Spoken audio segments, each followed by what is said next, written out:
गई राजा चड्ढी में खुशी आई के, गई राजा चड्ढी में खुशी आई के, जसी आई के आई रहले वे मोबाइल से नवाले गई राजा चड्ढी में खुशी आई के, नवाले गई राजा जंघिया में खुशी आई के। सुनता नहीं मत दिए कौन मत दिए।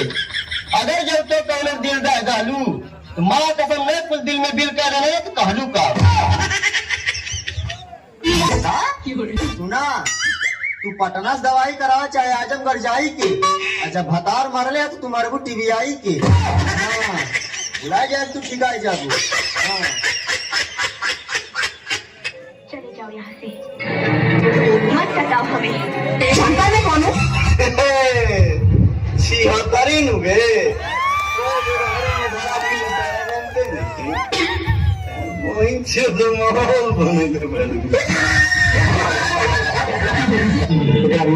माल के पीछे जिंदगी खराब हो गई भाई, पूरा दिमाग डिप्रेशन में आ गई। वो अच्छा काम बजाते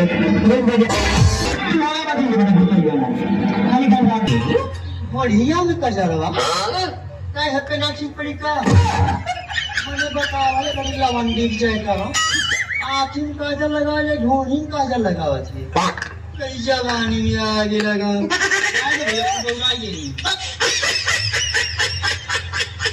Hey Manish Majakia, please answer the call. Hey Manish Majakia, please answer the call. Hello hello हाँ हेलो हेलो सर नमस्ते, हम जियो कंपनी से बात कर रहे हैं सर। जी जी सर आपके जो नंबर से रिचार्ज नहीं हुआ है वो सर बता सकते हैं? तो क्या करेंगे वो बेची। सर कोई अपने घर का अनाज बेच के रिचार्ज करवाएगा? अरे तो कराई ना कि तो अरे आओ इधर से करा दें। सर हम तो नहीं बोल रहे हैं कि आप गेम खेलिए। नाम के नाम मालूम मामा के फोन करे करे तो हम रिचार्ज कराई ना तो हो जाएगा एकदम से कि करा ला रिचार्ज खत्म होगा सर। सर हम आपको गेहूँ बेचने के लिए कभी नहीं कहेंगे। हाँ तो कैसे कराएं पैसा ना।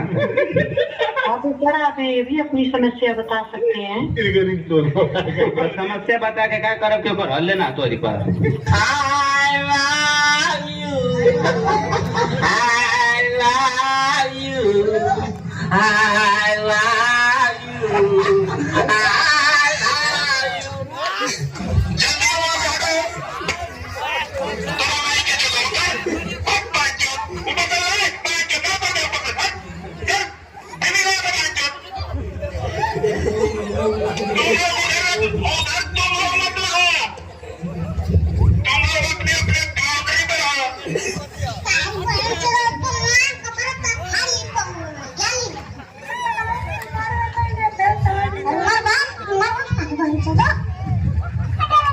Ada apa?